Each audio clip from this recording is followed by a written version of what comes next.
to the weekly recap. I'm Pomman, and I'm your host for this week. Alongside me is Matty. Hey, what's going on, guys? You have me for one more week, so bear with me. Yes, Dave is going to be rejoining us for the next weekly recap onwards, I believe, but Matty has definitely done a very good job filling in for him in the meantime. This was a really good week, in my opinion. For the first time, we actually had two games of the week, because both games were so good we couldn't decide which one was better. So let's just jump into the games this week. And the first one was Togawa versus Dave in the Portland Timbers versus the Montreal Caballons. That's right. So we had, I'm not sure if this is a divisional game. I don't think it is, but both teams here. Do you know or not? I'm not sure. Yeah, it is a divisional game. It is a division. Okay, so it is a divisional game. So this is very big for the both of them because obviously finishing on top of a division is very important. So at team preview, I thought this one could go either way. Togavor has an amazing team, but he looks but somewhat a good amount weak to Weavile. It looks like the Superior could put in a good amount of work if he plays it correctly. And Tog really doesn't have very good switch-ins to something like Nidoking. But on the same token, something like Volcarona could easily sweep if it's able to set up. And he's definitely lacking on Gardevoir switch-ins. And overall, I think both teams have a lot of huge threats to one another. Yeah, I agree with the majority of that. I really love using Nidoking. I'm using it in the minors league, and it's picked up half my kills, I think someone told me. Wow. It just has no switch-ins, but I definitely think that he's got a bit of a problem playing around with the Superior. The Weavile, I think he's a little bit more solid against, because he's got the Azumarill, he's got stuff for it, but yeah, this is definitely going to be an interesting matchup in my opinion. Yep, because if that Weavile happens to have Poison Jab or something, then it could definitely put some work in. But things like a possible, Rocky Helmet Garchomp or Rocky Helmet something could just really wear down the Weavile. So I think this should be an interesting one, and I'll get right into it for now. So the Nidoking leads off, and the Azumarill leads off. So the Cabalians switch out and go right into Superior as the Cresselia comes in. Now the Superior just goes right for a sub. So now it sits behind a sub and goes right for the Leaf Storm. And that does a pretty decent chunk to the Zapdos, leading me to think that this might be an offensive Zapdos. So the Superior does reveal that it has Life Orb, and it has HP Rock, definitely for the Volcarona. But Zapdos is able to live it because it has a Charty Berry. So that's a Charty Berry offensive Zapdos. So here the Cabalians go for Synthesis, revealing their last move as the Cresselia comes in. And Superior crits the Cresselia, doing 100%, knocking it clean out. And now this thing is a huge threat. So here, I guess it was a 50-50. But if the Cabalians Synthesis here, then it was pretty much good game right there. But the Aqua Jet plus the Leaf Storm recoil does knock out the Serp. And here is where things just go right downhill for Dave after a hot start. The Volcarona comes in, goes right for Quiver Dance on the Slowbro, and has the Pasho Berry to easily take the Scald. And now there's nothing the Cabalians can do. This Volcarona is at +2. Their only priority here is Ice Shard. And everything just goes right down to Volcarona's coverage. It is an Assault Vest Slowbro, but Scald at this point is doing 27%. So that is going to be good game. A 4-0 in Togavor's favor. A good start by the Cabalians. I know they hacked the Cresselia, but that Leaf Storm still would have done a very nice chunk to the Cresselia. So they also could have went for the Synthesis there, also. So yeah, that would have been a pretty decent start for the Cabalians. When I was watching this replay, I was just thinking to myself, I hope he doesn't go into Slowbro first, because he just needs to make sure at all costs that this Volcarona doesn't get a chance to set up, because if it does, this thing can just slay his team completely, and that is what happened. So good heads-up play by Togavar, and better luck next time, Dave, because you got off to a good start, but going into Slowbro there definitely wasn't the play. What do you have to say about it, Cam? Yeah, I agree with pretty much everything you said. The Azumarill versus Superior turn was really very pivotal in my opinion, and the first time I was watching the replay, I actually didn't realize that he was using Synthesis over Giga Drain, and I was thinking, just go for Giga Drain and you sweep. And when he went for Leaf Storm after getting just put in range of Life Orb, I was so I was so upset. Yep. I thought, oh, he's gonna win, and then Toad just demonstrated why Volcarona is just such a huge threat in team building. He didn't really have that much to stop it once it set up and started going, and just yeah, the game ended up being decided by 50-50 in my opinion, because if the Azumarill got it wrong on Toad's end, then he would have just gotten completely swept by the Superior, but it was good play by Toad. He got it right and won the game as a result. Yep, he got it right. Sometimes 50-50s could just completely swing the momentum of the battle. So this would have been a huge upset because the Kabalians have been lower in the power rankings, while Togevar has been number 1 and 2 on both of the power ranking. Both analysts doing the power rankings for the past 2 weeks, and they're also undefeated. So, this would have been a very big upset if the Kabalians were able to pick up the win, but they fall short with getting the 50-50 wrong. So it really did come down to kind of a 50-50. So pretty interesting. Good game all around, and good luck to both coaches after this. Yeah, definitely. So now let's move on to our next game versus the Oakland Rose Raiders versus the St. Louis Reshiram, coached by Matty, our good friend. Now at team matchup here,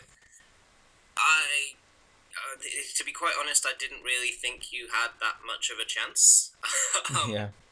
Lopunny is obviously really threatening to your team. The Staraptor can basically kill all members of your team with the right set. The Sableye is looking like it's going to be tricky to break.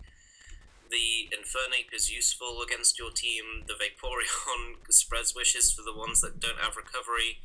And the Roserade can annoy your team pretty extensively. So yeah, to be quite honest, I didn't give you that much of a chance when we were going into this. What were you thinking when you saw how your matchup was?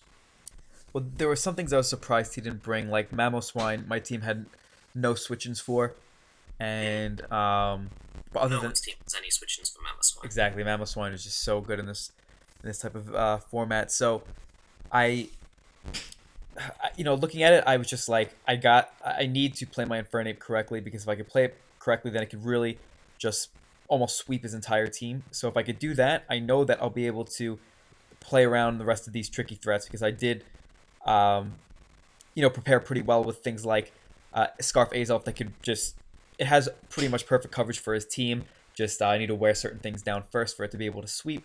The Cofagrigus, I knew, could be a really, really reliable check to the Lopunny depending on the set, and Salamence could put a lot of pressure on his team. So I was just thinking, as long as I can put a lot of pressure on his team to the point where I could wear things down, then I should be able to clean up with things like Stoutland or Azelf. So that was my game plan, but at the same time I said if he plays this really well, or if I don't play this well, then it's going to be a potential nightmare. Well, let's just jump right into the game then. So, turn 1, we saw Staraptor versus Azelf. The Azelf U-turns out and shows that it's probably Choice Scarf, given that the Staraptor is normally Choice Scarf, and the damage it did to Cofagrigus on the switch doesn't look like it's Choice Banded damage. Cofagrigus obviously comes in, the Lopunny switches in on the Cofagrigus, because wrap your head around that, and goes for a substitute as the Cofagrigus tries to burn it. Doesn't succeed, rather obviously, and this Lopunny then goes for Toxic on the switch into the Salamence, which is pretty big. Also worth noting is the fact that the Salamance's Intimidate didn't work because of the fact that the Lopunny did have a substitute up. And the Salamence then switches out into Cofagrigus. He's trying to get rid of the Scrappy on the Lopunny. The Sableye was actually the switch in though, so he's in a poor situation there. Sableye goes for Taunt on the switch into the Tyranitar and can pretty freely try and go for a Will-O-Wisp here. So Matty did predict that. He goes out into his already toxic Salamence and avoids getting any burn damage off. It was also better than going out into his Infernape, because obviously he does need it to win the game, or probably. He goes for Draco Meteor on the switch out into Vaporeon, as it takes 61% from that, but because of the special attack drop, it means that the Salamence can just can't really kill the Vaporeon from here. The Vaporeon goes for Protect on the switch, scouting to see if he had Outrage or something, and goes for Protect again, just trying to store out some sand turns, start getting some recovery with leftovers, as the Tyranitar sets up Rocks. So pretty free Rocks there for Matty. The Vaporeon then goes for the Wish on the Cofagrigus switch and protects again to get back at full health. The Cofagrigus does try and go for the Will-O-Wisp, but the Vaporeon is having none of it. And then the Roserade switches in on the Cofagrigus, and Matty has switched out into Salamence on a predicted double, just trying to catch him on the switch. But the Roserade doesn't want to take anything from the Salamence. He does switch out into his Arcanine, takes a chunk from Draco Meteor, and it is defensive. We do see that from the damage it took and the fact that it does have leftovers, but it does go down to a second Draco Meteor, as the Salamence does go down to toxic damage at the same time, meaning that he no longer has his Defogger. So the Infernape comes out here on the Roserade, as it was a double down, and Richard then switches out into his Vaporeon, the designated Infernape check on this team. Takes a good 20% from Fire Punch, but it's not really fearing that Fire Punch that much, and it can pretty freely just go for a Wish, try and scouts out what his next move is going to be if it's got anything to kill it with, and then he gets a free switch into Roserade on the Cofagrigus, and he can set up Toxic Spikes in its face and not really care about anything it can do. If the Cofagrigus is toxic, it means that it is no longer an efficient way of dealing with the Lopunny, especially given that we have seen that the Lopunny has got Substitute. So it's a rather tricky position for him to be in. He hexes on the second Toxic Spike, and the Roserade does switch out because it does have Natural Cure. He switches into Lopunny, and Matty predicted that nicely, went for the Will-O-Wisp on the switch, but he does get a switch into Vaporeon on the Azelf, goes for Protect on the Azelf, trying to trick it, trying to cripple the Vaporeon a lot more, and the fact that it is Protect means that this Azelf isn't as useful. I'm hesitant to say that word, but it just meant that he can easily scout out what the Azelf wants to go for. The Staraptor does come in, goes for U-turn on the Cofagrigus, does almost nothing to it, and the Vaporeon does switch back out again on the Will-O-Wisp, which means it does get off a Heal Bell if it chooses to. At this point, I definitely would give the advantage to Richard in this situation. He's only lost one Mon, which he didn't need that much. All of his important quote-unquote Mons are still around and available, and the Vaporeon tanks a Wild Charge from the Stoutland, which does switch in on it as it goes for the Heal Bell, wishes up, and gets back up to 70% after going for Protect. Goes for Protect again on the Scarf Azelf, just trying to get back a little bit more leftovers recovery, scouts out what the Azelf is going to do, and the Azelf went for the trick. And last time he switched out into his Staraptor. This time he chooses to switch out into his Lopunny, knowing that the trick will do literally nothing to the Lopunny because you can't trick a Mega Stone away, and he does get a free Substitute or a free Drain Punch, whichever he wants. He does go for the Drain Punch. Lopunny does lose the Scrappy, but the Cofagrigus toxic with only Ghost coverage revealed so far, and no particularly solid way of getting around the Lopunny. It's not exactly an ideal situation. The Cofagrigus then reveals Rest, which was very interesting. It means that it's much more of a permanent, quote-unquote, solution to Lopunny, given that, it's not going to be as hindered by the toxic damage. We do see that it is actually the Rest Talk set, meaning that it takes pretty much nothing. Sorry for the random pause, I just had to go and do something. Anyway, the Vaporeon went for Wish, as the Cofagrigus sleep-talked a Hex on it, only doing about 17%. And Richard switched out into his Roserade, because I still can't say that without thinking Roselia, and gets it back up to full for free. The Azelf does come in and goes for the U-turn on the Sableye switch, and Infernape is 1v1 versus the Sableye.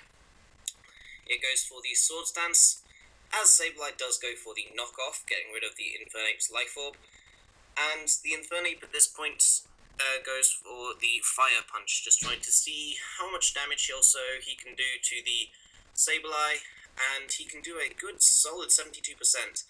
It's not quite enough to kill the Sableye after a recover, so he does go for a Sword Dance again, just so that he can claim a kill with the Infernape, and he goes for the Fire Punch on the switch out into the 46% Vaporeon, as the Vaporeon does drop to it. So the Toxic Spikes are still really hurting Matty's team here, as the Infernape has gone down to the Toxic Spikes here, and everything else has been weakened quite a bit. The Azelf does come in on the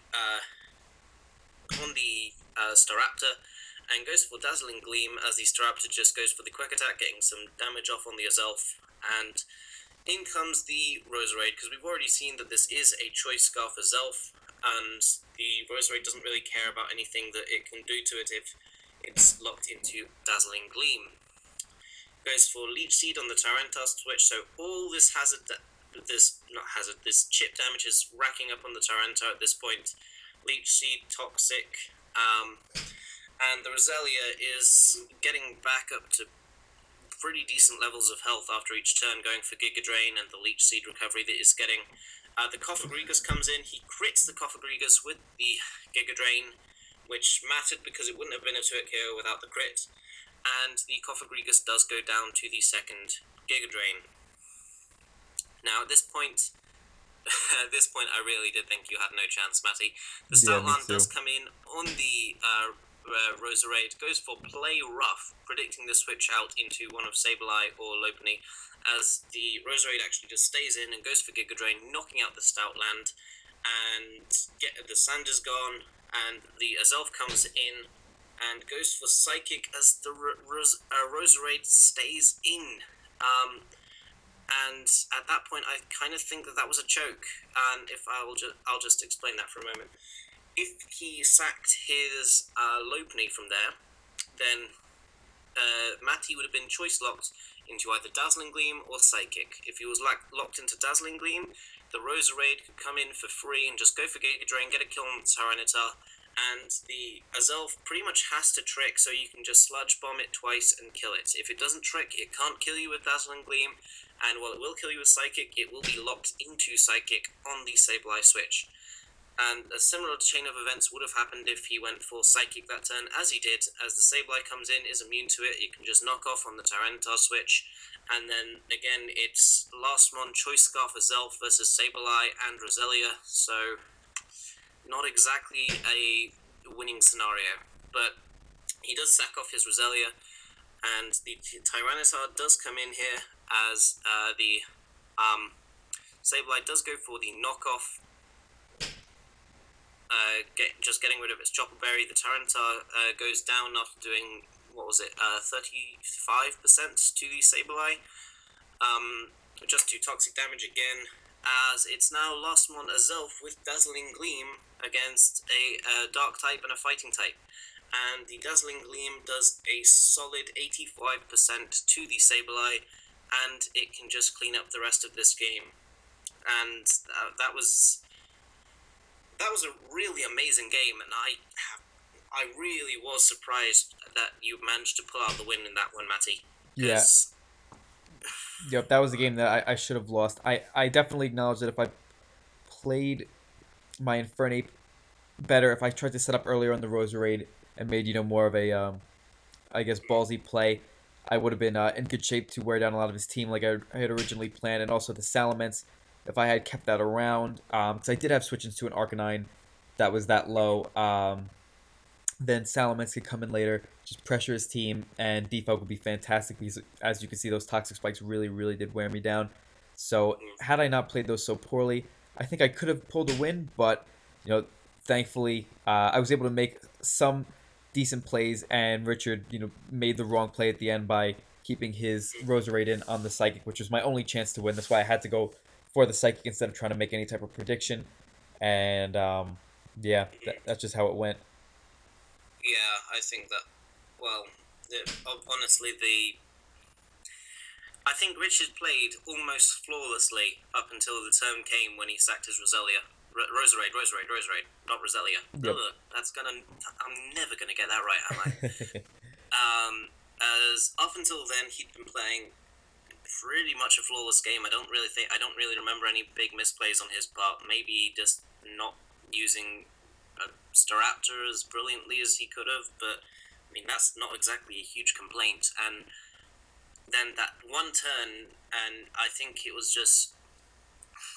If I honestly think it might have just been autopilot. I think he might have just thought, okay, I think I've got this one, and then he just didn't realize the potential of a Scarf of Azelf to just make his life horrible. Yep, exactly. He probably also thought quick attack could knock me out from any type of residual damage and stuff like that too.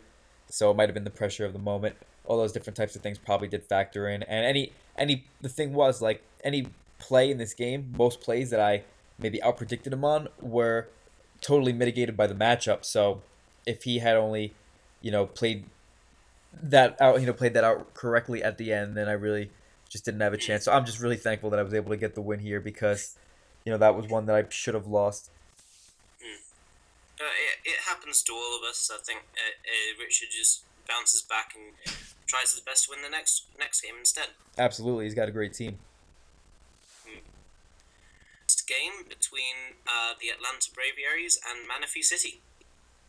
Okay. All right, everybody, we are back for the second game of the week. Back-to-back games of the week here. This one was actually received one more vote than my game did, so you're in for a treat with another fantastic game. Now, this was between the Atlanta Braviaries, coached by the reigning champion, Trev the King, versus Manaphy City. Along with me, he is the other new coach this season.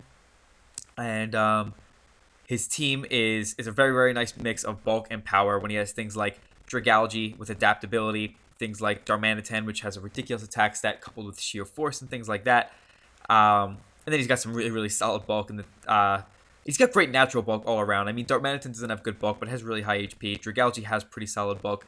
And then things like Skarmory, Alamomola, Hippowdon, and Sylveon can form a really, really sturdy wall core, whereas Trev has a similar build here with really great natural bulk in things like Kyurem, Togekiss, Raikou, the Blade, and Reuniclus, but then something that's just ridiculously bulky in a, I think, physically defensive Blissey. So what did you think of the team matchup here, Cam? I think I'm glad that I'm not the one commentating it. Yeah. I mean, this is just two really bulky teams just duking it out. And I say bulky, I don't mean that as an insult, because, I know some people dislike Stall. I'm not one of them. It's just not something I like commentating because it just takes ages. Yep. But the Sylveon, the Dragalge, the Darmanitan, the Blade, the Reuniclus, the Togekiss, and no one's going to call Kyurem Black a Stall Pokemon. No, yeah. It's just two bulky teams that are going to have to be playing kind of like in GSC, which is a mess game I really enjoy. A game of slowly wearing down the opponent and capitalizing on chances that they can have. I do think that Trev has a little bit of an advantage just because Kyurem B is just so devastating. Because if it's got the right moves, it can 2-hit KO everything on the Manaphy City team. But obviously it's all 2-hit KOs as opposed to outright OKOs, and Darmanitan is always threatening to put a lot of pressure on Trev's team if he does kill something with the Kyurem, because he doesn't really have fantastic switch into something like a Choice Banded Darmanitan. Well, think about it this way. He doesn't have a switch into Choice Scarf Darmanitan because he doesn't have a fire resist. That is one thing I picked up. Choice Band because it outspeeds everything and aside from the Raikou. Oh, yeah, I know. I'm just saying even Choice Scarf itself, I think it 2-hit KOs everything on the team. Yeah. So I think that this is going to be a very interesting game, and I thought that I gave a slight edge to Trev, but not a huge one, and both of them, if they played well, could have very solid winning chances. Exactly. Definitely an interesting team matchup, and something like Darmanitan, for example, can just clean up Trev's team if he doesn't play really carefully around it. So we'll jump right into the game as Manaphy City leads off with the Darmanitan, and Trev leads off with Blissey. So the Blissey does have Protect, and there's no way Manaphy City is going to want to go for Flare Blitz right off the bat because Blissey has so Agreed. much HP that if he does manage to even knock it out, which he probably can't if it's physically defensive, he would lose so much HP. So here comes the Drugalgy, sets up some Toxic Spikes as Blissey is Rocky Helmet and gets up its Stealth Rock. So Hippowdon comes in, and this Reuniclus reveals the Infestation, which is definitely really interesting. He did use this the week before, though, but now he goes for a knockoff. That's pretty crazy. That's something I would not normally expect. And goes for Toxic, too. So this is just a trapping, wearing down Reuniclus, but the Hippo does have Whirlwind and the Toxic misses, so it will live for a little bit longer. As the Kyurem comes in, takes Toxic damage, Stealth Rock damage, and Sand damage. So this Kyurem is already really weakened, and it is the biggest threat to Manaphy City's team. So that Ice Beam looks like it might be Specs damage because it did 52% to a Sylveon, as the Sylveon does go for Protect, revealing that, it's not like Specs or Scarf or anything like that. So this probably is a bulky Sylveon, and that's just a ridiculously strong Kyurem. So here, the Sylveon goes for the Hyper Voice, as it is able to go for a Wish and live the Seismic Toss and get some HP back. So here, goes for another Wish, as Blissey goes for a Wish as well. It is also a Wish Protect variant. And here, Sylveon just fires with a Hyper Voice, and it does an okay chunk to the Reuniclus, but the Reuniclus is going to get the Wish back, and so is Sylveon. So they're both at full HP, as here comes the Darmanitan to take the Infestation from Reuniclus. Good play on Manaphy City's part. And now here, Trev makes an interesting play, or a good play, going into Blissey, because it is Rocky Helmet, forcing this Darmanitan to really wear itself down really early. So Blissey is going to go down, but that's a good trade-off because it got up its rocks and was able to force Darmanitan to take a lot of damage. That is the biggest threat to Trev's team. So here, the Reuniclus goes for the Infestation on the Alamomola, and the Alamomola goes right for the Healing Wish, which is a good play on Manaphy City's part because the Darmanitan is just so useful this game. So here, Trev makes a very, very risky play. He goes right into the Blade, and I'll pause it for a second because he goes right into the Blade as, yes, that is a bulky Reuniclus, so Choice Scarf Flare Blitz will probably, or almost definitely, not knock out the Reuniclus from there. I'm not sure if this is a Choice Scarf or a Choice Band Darmanitan exactly, but it's choiced in some way. It is choiced in some way, I believe. So if he is Choice Scarfed, I doubt he's knocking out a Reuniclus, but regardless, he Trev doesn't have any fire switch-ins, so switching into Blade is definitely really, really risky because this Blade can put in a lot of work against Manaphy City's team, but he makes the good play, predicts the U-turn, and does go into Blade, so very well done by Trev. And now the Skarmory comes in. So Skarmory goes for Defog, and that's going to be nice because the Darmanitan is so potent that getting those rocks removed is nice. So here, the Blade reveals the Swords Dance as Skarmory goes for the Taunt in the following turn, and the Rocky Helmet is revealed as well, as this Shadow Sneak does not do too much to the Skarm. Here comes the Kyurem, and Sylveon is at enough HP to take a hit, and then it can protect on the next turn. So here, Trev does predict the Protect, and he goes out into Reuniclus, but Manaphy City makes a very good protection by going right for the Wish instead of going for the Protect. So here, he goes for the Protect, gets some good HP back, and goes now into Drugalgy, as Trev goes for a knockoff and knocks off the Draco Plate on this thing. So here he reveals the Shadow Ball on the Reuniclus, which is interesting, as Reuniclus goes for the Infestation again. And here he goes right for the Draco Meteor. With the Draco Plate, probably would have been able to knock out the Reuniclus, or actually maybe not. It's only a 1.2 boost, but would have come closer. But is not able to knock him out. So here he's just going to set up his Toxic Spikes, as he's going to be worn down by the Infestation from this Reuniclus. And Reuniclus keeps going for knockoff. It's just funny watching Reuniclus knock things off. As here he goes for another Draco. And that only does 27.4%, as Trev manages to stay at full HP with his Reuniclus. Well, very, very well done by Trev. So this Reuniclus is putting in quite a bit of work. And now the Darmanitan comes back in and clicks Flare Blitz, and the Reuniclus does go down, which leads me to believe this might be a choice-banded Darmanitan or a Flame Plate. It's actually a Choice Scarf. I was just looking at his team building video. That is Scarf. It's Adamant Choice Scarf, so that leads me to believe that's actually a Spadef Reuniclus as opposed to a physically defensive one. Yeah, that's the only thing I could possibly see.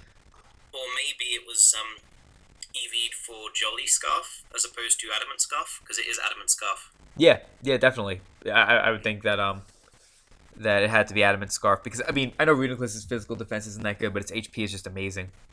Yeah, I mean it seems wrong to see it going down to a physical attack like that. Yeah, it does. So that makes me question Trev's play even more before going with his Blade into the Darmanitan, because if The blade Darmanitan is not fire resist. exactly, it's not a fire resist. So if he lost at the blade, which really can put in a lot of work, that would have been unfortunate for him. But Trev made the right play, and that was a great play.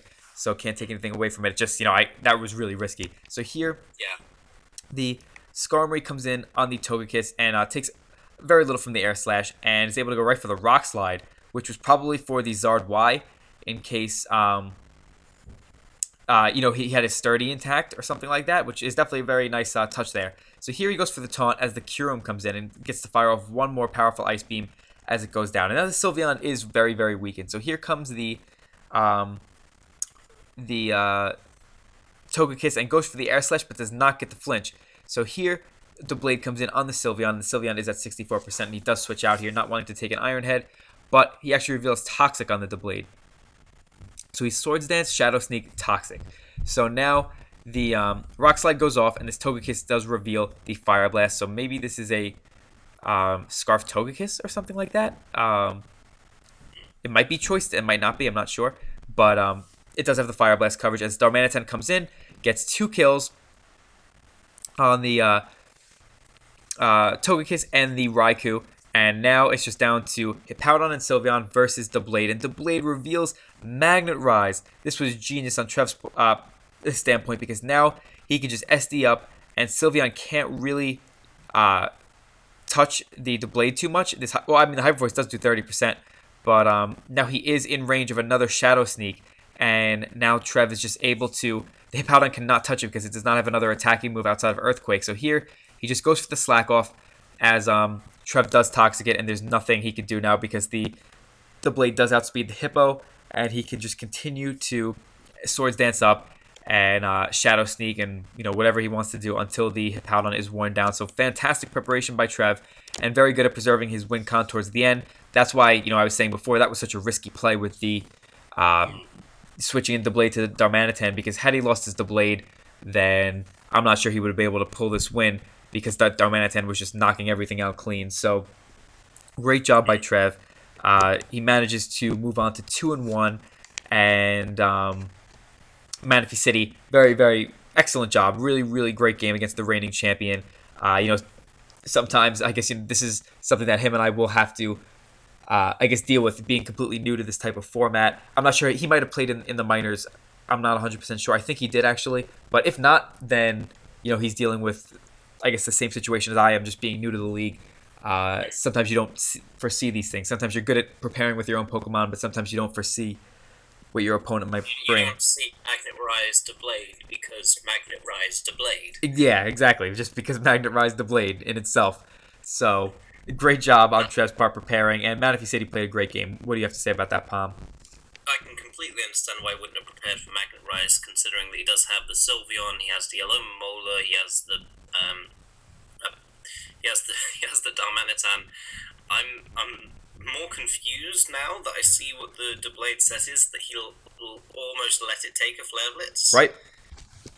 But he got the play right, so who am I to judge? Yep.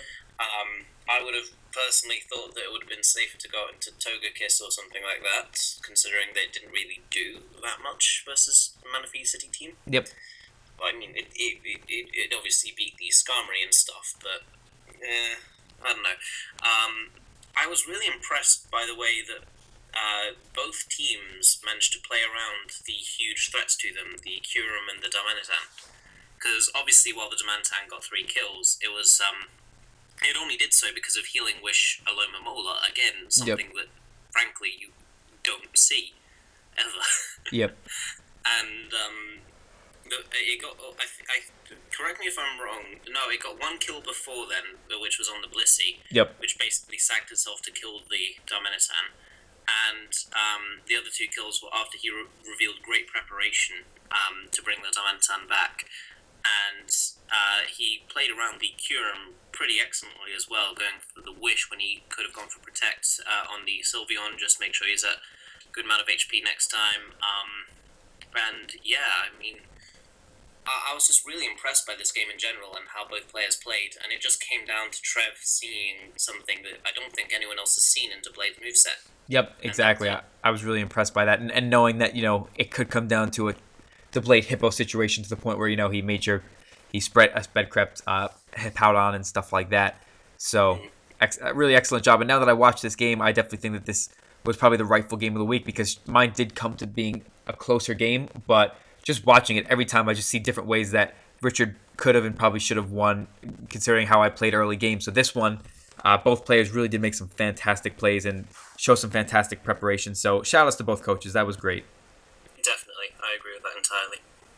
And now from that, we will move on to the replay. Cheeseboy628 and the Phoenix Sunkerns versus the Toronto Staraptors, coached by Jolt from the Token Minorities. So we will move on to that right now. So, at Team Preview, we see that Jolt has brought 3 mons that he's brought literally every week in the Breloom, the Lucario, and the Megalatios. And the rest of his team looks very interesting. Wobbuffet, Sneasel, Heliolisk, and to be quite frank, I really didn't see any way for Jolt to lose this game from Team Preview. The Breloom and the Lucario combined can deal with the Bishop pretty easily. The Gengar is trapped by the Sneasel, which also puts in work against the Latias and the Thundurus. The Manaphy has to somehow find its way around a Heliolisk and a Megalatios and a Breloom as well, so it can't just forego Ice Beam or Psychic. And the only mon that doesn't have a fantastic answer in terms of just switching in is the Thundurus, and he's still got a Wobbuffet for that. So honestly, I really thought the job prepared brilliantly in this game. What about you? Yeah, I agree. I agree with that big time. By looking at the matchups before this game, I didn't even really take Jolt's Sneasel into consideration. I was just thinking that Gengar just comes in, gets a kill every single time, and Cheeseboy, may have a chance because things like, Sucker Punch Bisharp, if either the Breloom is gone or Lucario is gone, could really put in a lot of work. And Gengar, as I said, and then Thundurus is just things like Thundurus and Manaphy are just really, really big threats that, with a really offensive team like Cheese's, if he can put the pressure on, I thought maybe he'd have a chance. But then when I saw Jolt bring that Sneasel, I was like, you know what? I don't see Cheese winning this one. And, I think Jolt did a very good job preparing. I think, Cheese kind of just brought what he was comfortable with more than, what he thought was really, really going to catch Jolt off guard. Yeah, I agree with that. So let's jump into the game here. We see that turn 1, it is Gengar, and it is versus the Breloom, which is a favourable matchup in his part. He goes for the Sludge Wave as the Breloom sash is broken, as it goes for the Rock Tomb. Gengar is now slower than the Breloom, but he reveals it's actually a Choice Scarf Gengar, and picks up a kill with Sludge Wave. This does mean, however, that the Sneasel can, I'm going to call it Weavile at some point in this game, I'm sorry, does manage to kill the Gengar pretty easily. The Diancie does come in, goes for Protect, just scouting out if he's got any Steel-type moves. As the Heliolisk switches in, goes for Volt Switch on the Lati Switch, and Sneasel just comes back in again, goes for Knockoff, kills the Latias as well. And by the way, I'm grinning because Sneasel is, I think, my 3rd favourite Pokemon of all time, after Mawile, which anyone who knows me knows I love, and Weavile, it's Evolution, just because of how many games I won with it back in Gen 4 when I was playing with my friends. So the Sneasel has picked up 2 kills by turn 7, and Wobbuffet switches in on the Diancie, going for the Stealth Rock. Diancie does go for the Diamond Storm, as the Wobbuffet goes for the Encore, so this is, in the end, is going to be a dead Diancie, as he can go for counter very easily, doing 84% first time. The second counter does kill off the Diancie though, as Diamond Storm leaves the Wobbuffet at 40%, which is actually somewhat annoying for Jolt, because if he did a little bit more, it would have left him in range of Custap Destiny Bond when he switched in. He goes for Cheeseboy goes for Iron Head on the Wobbuffet as it flinches, and then he goes for Knockoff, as it's actually revealed that it's not Custap, it's actually Colbur Berry, which is a pretty good preparation. I always prefer Custap Wobbuffet, but I can completely understand why he did bring Colbur Berry.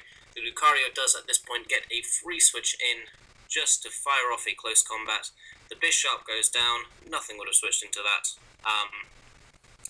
And then Thundurus comes in on the Lucario, as Lucario does go for extreme speed, as the Thunderbolt does kill it off, but at this point, Heliolisk kind of cleans up the game, as well as Sneasel, which does come in here, and it does pick up another. It doesn't pick up another kill. It picks up a Ice Shard on the Manaphy. He doesn't need Sneasel anymore, though, and the Manaphy can't break the Heliolisk or the Latios. He knocks off the Manaphy's leftovers, putting it at about 48%. Manaphy does go for the Energy Ball, and in comes the Heliolisk to just kill the Manaphy with Thunderbolt, and it can clean up the game because the Thunderous can't take a hit either. Yep, that was pretty much demolition. I mean, it was only a 2-0 result, but Jolt, all he had to do was play it safely to make sure that things fell into place, and that is what he did. It was a 2-0 result, but that's not giving any credit to the game, because, I mean, in the game itself, there was pretty much no doubt who the winner was going to be. Yeah, he just kept control the entire time. And, yeah, just really... That was almost, I think, a matchup loss for Cheeseboy.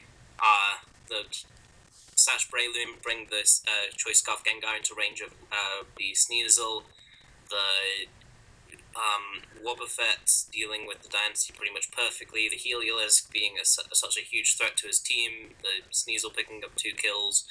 I mean, he didn't even Mega Evolve with Latios. Yeah, And, yeah, exactly. yeah. He didn't even need to bring Latios in. Mm. Definitely a very impressive standing by Jolt. Yeah, very impressive showing. That, and I think the 2-0 kind of doesn't tell the full story there. Yeah, it does not give him justice. So onto the next game, because that was really quick. Yep. All right, we will get right to it. All right, guys. Now we have a game with Fog versus Razor, which is the Colorado Avalugs and the New York Matangs here. And now a team preview. It's definitely an interesting matchup because Fog brought things like Dugtrio, which I would assume is to trap the Victini, and Hoopa obviously has no switch-ins, but Taft brought some things that could be really, really threatening to Fog's team, like this DD for Alligator could really, really sweep him. The Victini has no switch-ins if it's banded, or even if it's special or mixed or anything like that. It really just does not have good switch-ins, or Fog just does not have good switch-ins for it. So not only that, but it can't really be reliably trapped by Dugtrio if it's Choice Scarf. That too. It can't be reliably trapped by Dugtrio because if Dugtrio has any damage on it, it'll go down to a stab move by Victini, and it doesn't need to be stab. It just needs to be any move that's not Bolt Strike. Yeah, exactly. Any move that's not a Bolt Strike, basically. So, yeah, if the Victini is Choice Scarf, then this Dugtrio can, will possibly fail at trapping the Victini. So, what did you think of the team preview here, Palm? I really, really like Hoopa. Well, I don't like it at all. I don't like the fact it's allowed in standard play, but the matchup that Hoopa has, Hoopa Unbound, in case it's not clear. Yeah. Hoopa Unbound has 0 switch-ins, and it's faster than all but 2 things.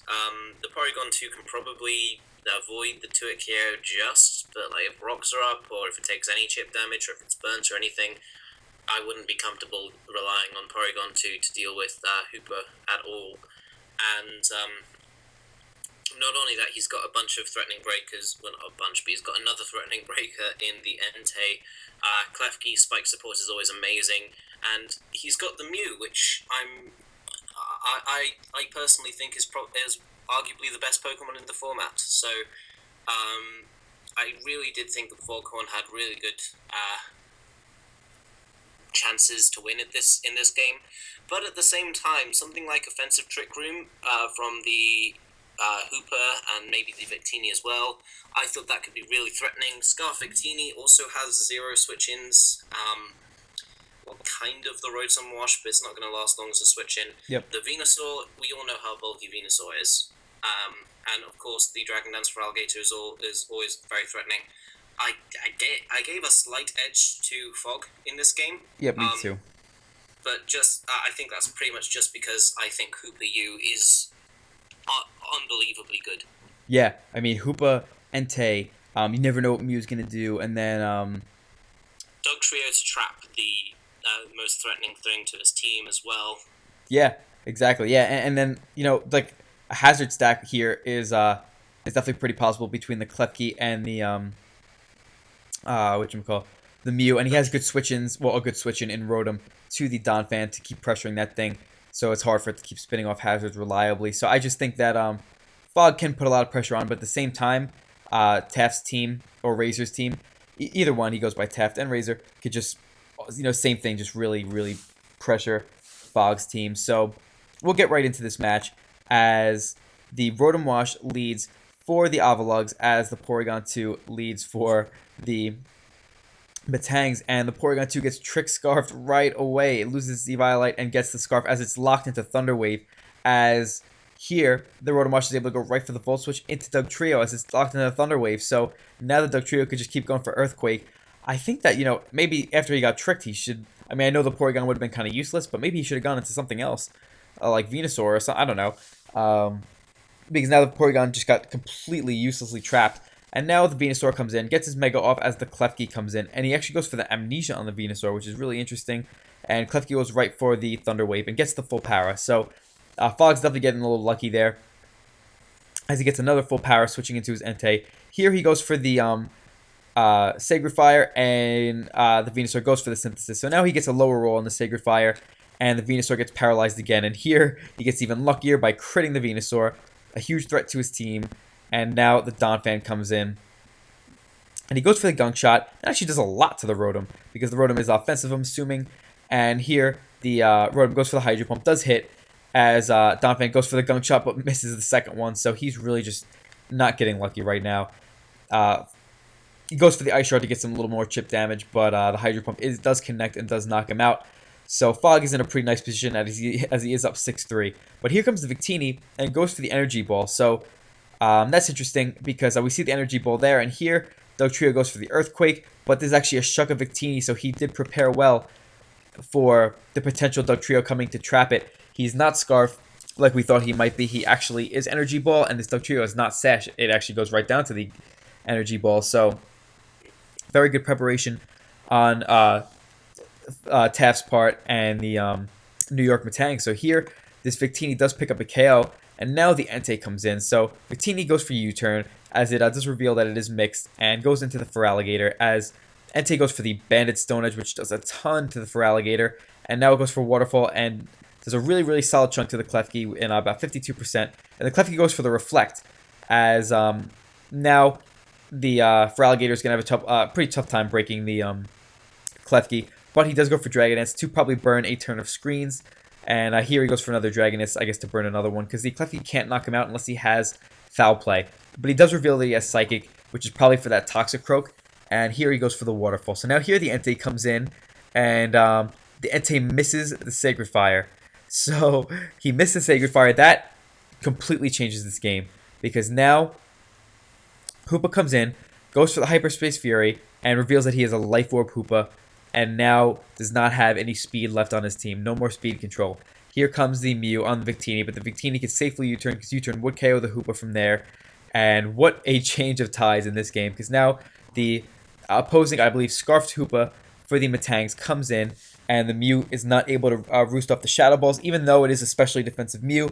Hoopa does have base 150 special attack, and this is a stab move, so that is crazy. This Hoopa is able to knock out its bigger counterpart in Hoopa Unbound, and able to clean up the game by just Shadow Balling the Mew. So the Sacred Fire miss was definitely unfortunate, but given all the hacks Fog got earlier in the game, I guess one doesn't always make up for the other, but I guess you could say it's somewhat justified. So Razor and the New York Matangs do pick up their first win in this game, and that was a very fast-paced and interesting game. What do you think about that one, Palm? I think that was the haxiest game I think I've seen in the league so far. I think so too. Including the game with the Hurricane never hitting for Nixon the previous week. That was not the previous week. I think it was 2 weeks ago. There was so much hacks in that game. It was not a particularly clean game. I do think both players played around the hacks decently, Although I do think that Razor could have played better with his Porygon 2 in the early game. Yeah, it was Choice Scarf. It was Trick to Choice Scarf, but he could still use it for just the fast Thunder Wave and just being generally annoying, scouting out moves. He could save it as a sack as opposed to just letting it go down to the Dugtrio. Um, I was very impressed by the fact that he did bring Shockberry Victini. Um, but obviously, all the paras, the Sacred Fires, the crits, everything just. That was a pretty hacks-filled game, and I don't think that it's very fair to judge either coach based on it. Yeah, I agree because it was kind of tough to see how well both coaches prepared, considering there was so much hacks. I mean, I'm sure even on Fogg's end when he was getting really lucky early on, I'm sure he didn't expect to get that lucky, and it probably thwarted his game plan somewhat. So, not to say that the hacks didn't help him. I'm just saying, Yeah. when two coaches are getting hacks in ways they didn't expect, maybe it brings up scenarios that they didn't originally envision, which it could happen. And then obviously Razor did a great job coming back from a 6-3 deficit to be able to win 2-0. So really great job on Razor's end. Yeah, I was a little bit I enjoyed the amnesia on the Venusaur. Yeah, that was interesting. Because I was thinking at that point that it was going to be pretty much just a free switch in for the Hooper, and it would just take a ton from a Psychic, because Special would make a bit of sense, because Venusaur is obviously so physically bulky most of the time, and it would want to be a bit physically bulky for the Entei. I thought the Amnesia was just good preparation. Obviously, the fact that it got parried all those times and the Sacred Fire shenanigans, but I mean, I'm just a little disappointed that what would have been a really good game ended up coming down to a lot of hacks on both sides. Agreed. Yeah, I definitely agree with that because, like we mentioned in team preview, both these players had so many things that threatened each other. So the fact that so many things were hacked and things died early, things didn't get to do what they were designed to do, definitely takes away from the game. So now we'll move on to our final game this week. Okay, we will move right into it then. One. So the last game was between the San Antonio Swamperts and the Washington Charizard, coached by Dallas and Nixon respectively. And at matchup, my initial thoughts were that my initial thoughts changed very dramatically after I thought about it for a minute or two. My initial thoughts were, and I think I said it aloud at the time, that the Swamperts had an OU team with Landorus Eye and Blastoise, and Nixon had a UU team with Tornadus Terrian. But looking at it a bit more, I kind of feel like Nixon has a bit of an edge. Obviously, obviously the Landorus Eye is really threatening, but I mean, if it's special, it's not getting past Slowking or Goodra anytime soon. If it's physical, the Tangrowth just says hi. The Tornadus is a good pivot switch, and the Jolteon outspeeds it and OHKOs it. Then, not only that, but the Dragonite, I don't really understand the choice, because it doesn't set up on anything, and it can get completely walled by the Tangrowth. And he's also got Intimidate to help check it. I just got confused by some of the team choices in this game. But at the same time, I shouldn't overlook the fact that Landorus Eye is Uber for a reason. It doesn't have... These are all checks, but the right Landorus Eye set could get around all of them. Sludge Wave, Rock Slide, Earth Power Knockoff has pretty much no switch-ins on Nixon's team, and it can do a lot of damage. The Heatran is obviously really, really good. But again, he's got the Slowking.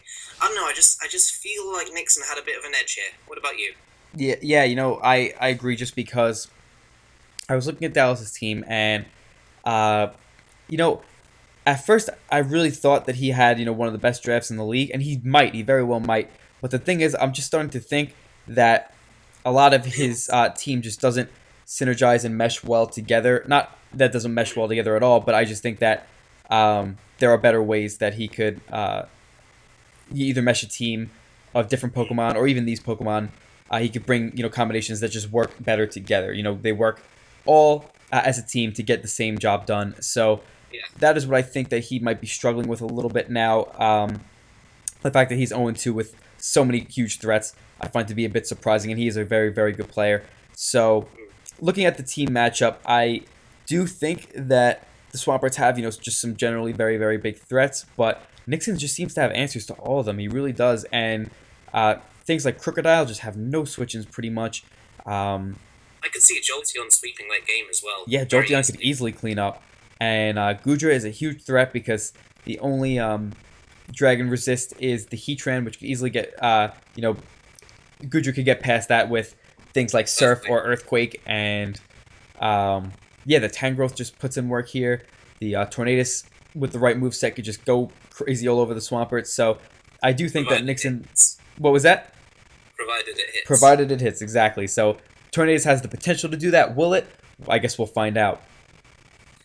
Yeah, so let's jump into the game. As we see turn 1 Tangrowth versus Celebi. The Celebi goes for the U-turn, gets a crit, and does 30% to the Tangrowth. Almost enough that the Tangrowth can't recover it back off with a Regenerator, as the Tangrowth does go for the knockoff on the Heatran, getting rid of its Chople Berry. The Heatran does go for the Lava Plume on the Gudra switch, which does reveal Earthquake, not really that surprising, only doing 17% of the Blastoise on the switch.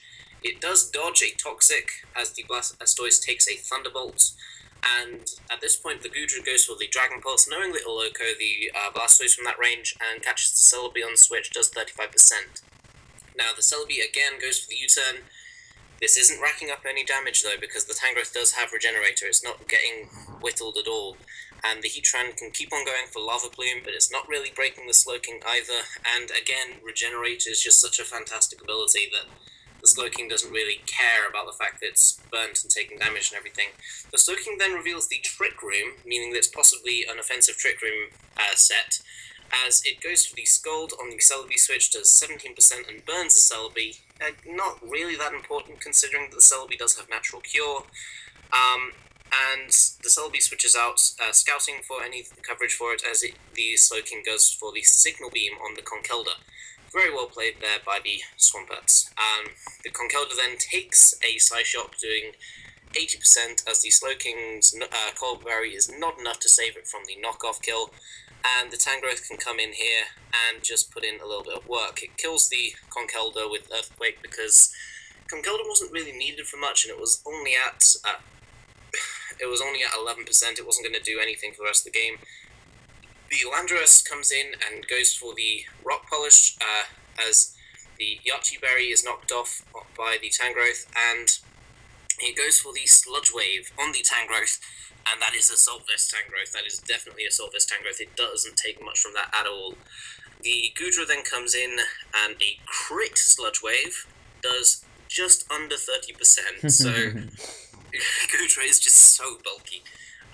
Gudra then goes for Ice Beam on the Blastoise switch. The Toxic does connect this time, as the Blastoise goes down to the Thunderbolt, and the Gudra is in at 48%, as the Swampert send out their Dragonite. It goes for a Dragon Dance, and takes the Ice Beam, thanks to the multi-scale.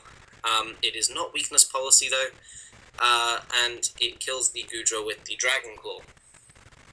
The Gooey ability, however, kicks in, and the Dragonite is then slower than the Crocodile, which comes in, gets the Intimidate drop on the Dragonite, and knocks off the Dragonite, getting rid of its Haban Berry. Very nice preparation there, and the Dragonite does go down.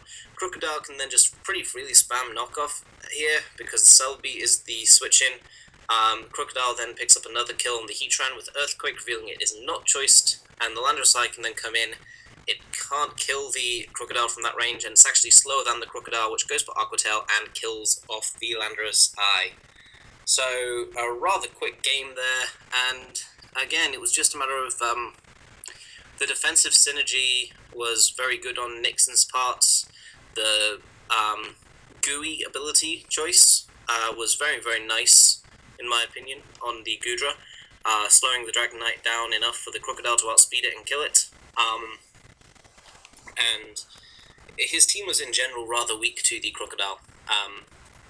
He only really had the Conkelda for it, which he basically sacked to the offensive trick room Slowking, and yeah, just I think that Nixon prepared very well there because the Swampers do have a lot of threats, but he covered them all pretty much brilliantly with only three real slots: the Tangrowth, the Gudra, and the Slowking, and he was able to capitalize on that and the offensive momentum he was able to use on it with Crocodile.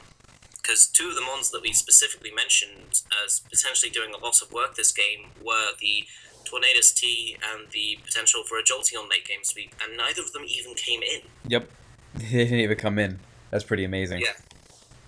So I was just really impressed by Nixon's performance in this week. So yeah, I was too. I really was glad to see Nixon just come in and really show why he's been the champion of two different leagues.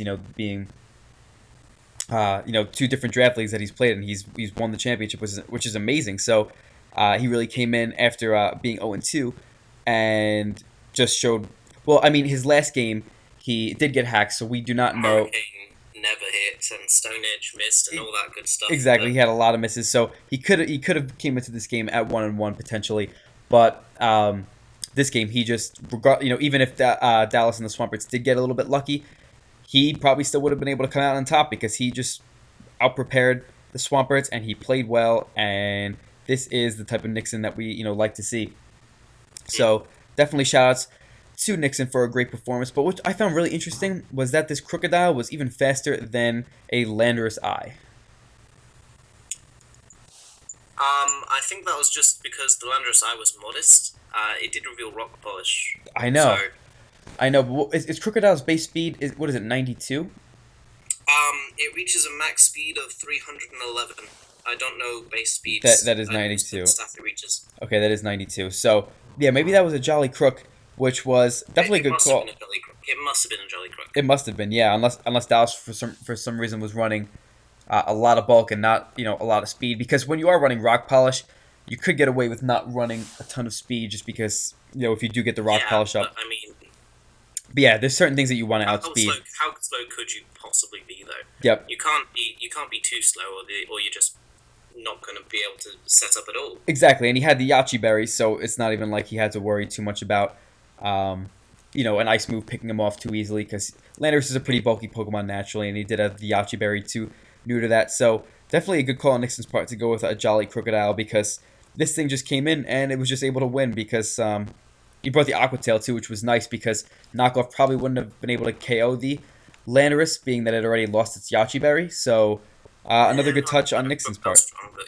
yeah, Crook is very strong, but the fact that he is Jolly and I suppose, yeah. Yeah, it's a weakened knockoff. So yeah, very very great preparation on Nixon's part. The Swamperts, they played fine. I just don't think that right now their team is connecting very well. It doesn't mesh as well as it could. Exactly, I 100% agree with that. Yeah, I hope you enjoyed this week's weekly recap. This is the last week that Matthew will be with us, unless Dave has to go somewhere again. I don't know. Dave will be rejoining me. Dave will be rejoining me for next week. I hope you did enjoy. I know I did. Thank you very much for the good company and the excellent analysis, Matty. And I wish you luck for the rest of the season. Oh, thank you very much. I enjoyed being here too. I hope that my commentary could suffice in the place of Dave's for now. Dave will be rejoining again soon, like Palman just mentioned. And hopefully he doesn't have to go anywhere else, because I know you guys would probably rather hear from Dave, as he is a very, very good analyst with a bright future here. So thank you guys for having me for now. I hope you all enjoyed, and thank you, Palm Man. Thank you for joining me. Bye.